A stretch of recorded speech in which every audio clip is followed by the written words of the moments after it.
my name is Benjamin, but you may call me Jam, and we've made it to July, but that has no bearing on the fact that this is Exercises in Blue, a Magic the Gathering video series where I share my ceaseless appreciation for a sharp-dressed racecaster with an entire eyeball where his face should be. Seriously, look at this artwork. Look at this artwork!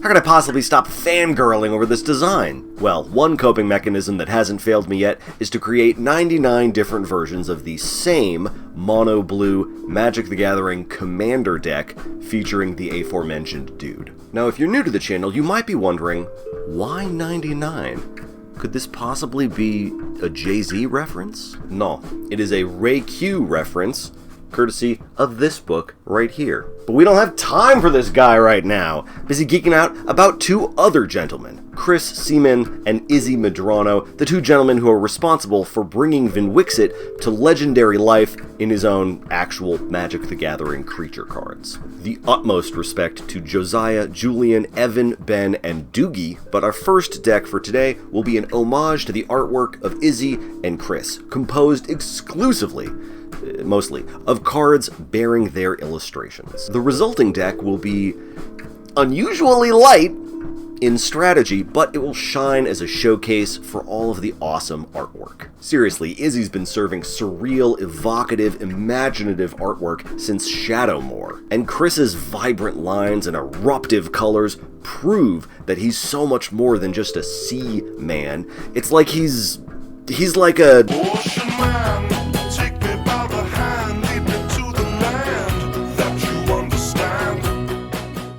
Okay, artist kindred time, but can we pull this off in mono blue? Somewhat. Most of our baby queens will not be proper one-drop creatures.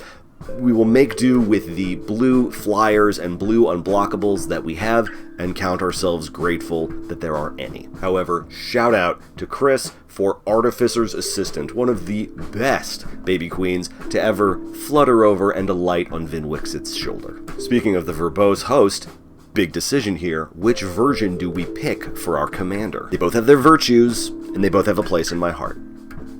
However, when it comes to Vnwxt's color identity, Izzy's portfolio has about 60 options we can pick from, not including a couple of conspiracy cards. While Chris's mono blue entries number around 40, below 40 if you remove the hilarious illegal selections from Unstable, this delightful mana rock, which is alchemy only, and the framed, oversized first place prize for the 2018 Vintage Championship of North America, where the gorgeous thematic inclusions of the lunar phases and the golden ratio still does not make Time Walk any less banned.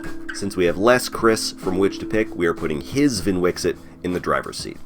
Okay, since our cards are almost completely predetermined for us, what have we got? To start off with, my favorite category, cards that draw more cards. 19 very nice options running from the range of one-off sorceries and instants, a few combat-centric profiteering picks, and even some lovely wheels. Yeah, it turns out a few of the reserved list cards are still Commander legal. We take those! Not much ramp, but it is an even split between esoteric oddities and timeless classics. Similarly, Vnwxt's wardrobe will consist of anti-Tim armor, the plate mail equivalent of only one bed, and iconic commander boots which come with a free copy of Please Hammer Don't Hurt 'Em. Editor's note, that is a can't touch this reference. Removal will actually be a little bit more versatile. We're balancing out our food groups. We've got some bounce spells, counter spells, humbling spells, and surprisingly, a healthy selection of freeze effects for inducing punitive nap time. But wait! What's this Brian Valeza frog wizard doing here? It's a cheeky inclusion. There are 3 cards in this deck that are not illustrated by Izzy or Chris. However, these cards produce creature tokens, and the Wizard's official artwork for the token creatures of Jin Monk, Eldrazi's Scion, and the 1/1 offspring of Splash Lasher are all Mr. Medrano's handiwork, so they are in. Now, amidst all the action-packed acrylics and other art materials besides, there's a conspicuous lack of basic lands. My workaround? is as follows. Magic has an instructional series of beginner's box sets called Foundations, which include guided deck experiences for beginners to help learn the concepts of this complex game. The sets include bonus decks with different themes, and the themed decks have front cards, which are based on the artwork of existing Magic cards. Chris's creations show up on a couple of these. We're going to count those as islands. It's going to be okay. We're going to tap them for blue mana. It'll all work out. It'll be fine. Now, between the Morph and Changeling decks from the previous video and the Sunday in the Park with Chris and Izzy deck from the beginning of this video, I'm well aware that we've been slowly drifting into the low end of the power pool. Well, it's time to mix that up because our next deck is going to be chock full, bursting at the seams, with a category of card that will instantly place it into a minimum of Bracket 4. The bracket system, if you don't know, is a well-intended way for players to assess and communicate the power level of their cards to other players in a casual group setting. Because combining emotional intelligence with a grasp of strategy can be difficult for a player base consisting of rowdy youths in a land of low literacy and callous grown-ups with unresolved power fantasies. Several criteria can help you determine your deck's bracket. Extra turn cards, mass land denial, limitless game changers. We'll play with all of those some other time. For today's second deck, we will be looking at combos. Pairings or groupings which either synergize in a nice nifty way, or just create an infinite amount of some valuable resource or game-winning ability. Now, in past videos, we've tossed in one of those, maybe two, but if the theme of the deck is going infinite, why stop at 2? This is how we chill from 93 till. This is how we chill from 93 till. This is how we chill from 93 till. This is how we chill. This is Exercises in Blue, so you know how we do. We've got 34 of those, 15 of these, leaving 50 spots left to play with as we please. We value max speed, but today there is no greater coefficient than infinity. Starting off with the basics, i.e. how do we pay for everything, I will begin with some familiar faces. The Construct couple are all about tapping to put a land from hand onto the battlefield. Freed from the Reel will let us tap that new land to pay 1 to untap the Construct. And let us do that again. Which is cute, but you might remember that Retreat to Coralhelm lets us do the same thing for free. Now that's not infinite mana, it's just a casual way of taking every land we ever draw and instantly putting it into play the moment that we draw it, or saving it for later for a strategic play, if we want to. Now, a classic combo that does generate infinite mana, you take Basalt Monolith, which taps for 3 colorless and requires 3 generic to untap it, and you combine this with anyone or anything that reduces the untapping cost.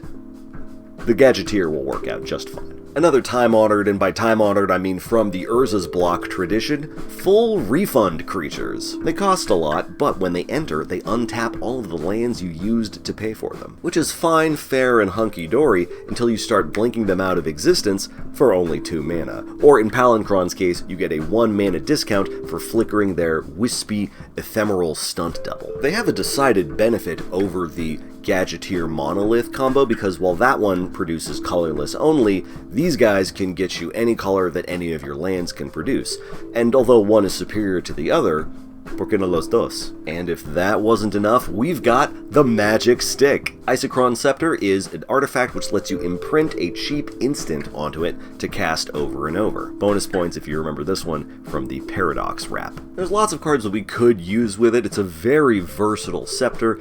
Maybe we'll get indulgent with that in a later deck. Did I say maybe? I meant certainly. But for now, it's hard to do better than Dramatic Reversal, which untaps all of your non-land permanents, Scepter included. Combine this with any generous mana rock, and you're rolling. If that wasn't enough, we've also got the Echo Spasms. Reality Spasm lets you tap or untap, and more importantly, untap X target permanents These can include lands. The Echo Mage, once you've leveled them up, can copy an instant or sorcery of yours while it's on the stack. Copied X spells retain the value of the original, so if you cast Reality Spasm with X equals 4, then the copy of Reality Spasm can untap the 2 land sources you probably used to pay for the mage's ability, untap the mage itself, leaving you a little bonus land left over as a treat. A little infinitely resourceful, endlessly powerful, perpetually repetitive treat.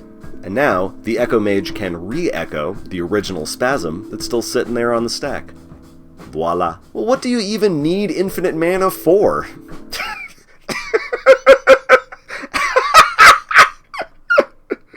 Oh, shit. No, seriously, what are we channeling all of this infinite mana into, is the question. Well, we have several options, some of them more sporting than others. If you wish to instantly, needlessly kill the vibes, here's a 14 mana combo. Stormtide Leviathan stops non-flying creatures from attacking, and the Archetype of Imagination gives you a monopoly on the concept of flying creatures. It is hilarious one time. Twice if you use the phrase, "you're grounded." After that, this is some our grandfather invented birds levels of petty. If you need another 14 mana combo, you can take an indefinite amount of extra turns by introducing David Tennant to this fine bearded Therosian gentleman. 2 mana gets the Sage in play, 3 buyback boosted castings of Clock Spinning will net you an extra turn. Want to see the Doctor do it again? If you need another 14 mana combo, Mechanized Production makes a comeback from Obeka's deck. Our darling Splitter of Seconds was able to speed up the 8-turn waiting period with the mystical art of grievous bodily harm. James here has a swifter idea: investigate 8 times at instant speed, because although the aura enchants only a single artifact, the win can come from any named octet, including an artifact named Clue. Of course, infinite mana for spellcasting also implies the possibility of infinite spellcasting, not just with buyback, but by boundless, bountiful blinking. With this little buddy right here. Displacer Kitten works similar to Deadeye Navigator, except it focuses on non-creature castings, flickers anything that isn't a land, and it doesn't charge you a monetary fee. So if Venser here gives the kitten a 0-cost cat toy, this essentially lets us recast the same spell an infinite number of times, which means Storm Count! Apparently, quality time with your pet is all that you need in order to inundate your friends with lethal servings of Slurpees, or make all of your dreams come true. While we're bringing back buds from previous decks, let's make sure to include Vnwxt's reformed Phyrexian boyfriend. Yes, Unctus is here, and he's not afraid to invite the world's sketchiest pharmacist, and some of the pharmacist's less sketchy friends, to join in an infinite head nod session. And speaking of drawing our entire deck, you know we gotta get Lila in on this. And Iron Man, I guess. Now that he's here too. For every card we draw, these hard-working artifact creatures will give a Plu-Plu counter to someone special. Now, if that someone happens to be a creature who every time they received a Plu-Plu counter, they let us draw another card, yeah, 99 card pickup. Easy. But if you've seen my Zimone deck, you'll remember that card draw wins have 2 moods, hee-hee and not hee-hee. So whether it's infinite mana or infinite card draw, we have Jeff and Jesu if we're feeling silly at the finish line. But we also have targeted X spells if the other players would prefer that we have more interactive involvement at the table. Finally, since we're all the way out in bracket 4, we might as well throw in a few tutors. Blue can transmute our transmute cards into all sorts of combo pieces, whatever wacky instance of infinity that we're attempting to emulate in any given moment. Remember though, you can only transmute at sorcery speed, so take your time, get your sequencing right, and line up the win. Like balancing both sides of an equal sign. Links to both decks will live down in the video description. If you like the song snippets that you've heard anywhere in this video series, I also always put links to the music in the description of the video as well. I try giving full credit to the humans whose artwork ends up in this silly series of mine. Doing things differently is fun for me. On a related note, you may still call me Jam, and for those of you who are watching and or listening, I thank you for your time and attention. Mwah!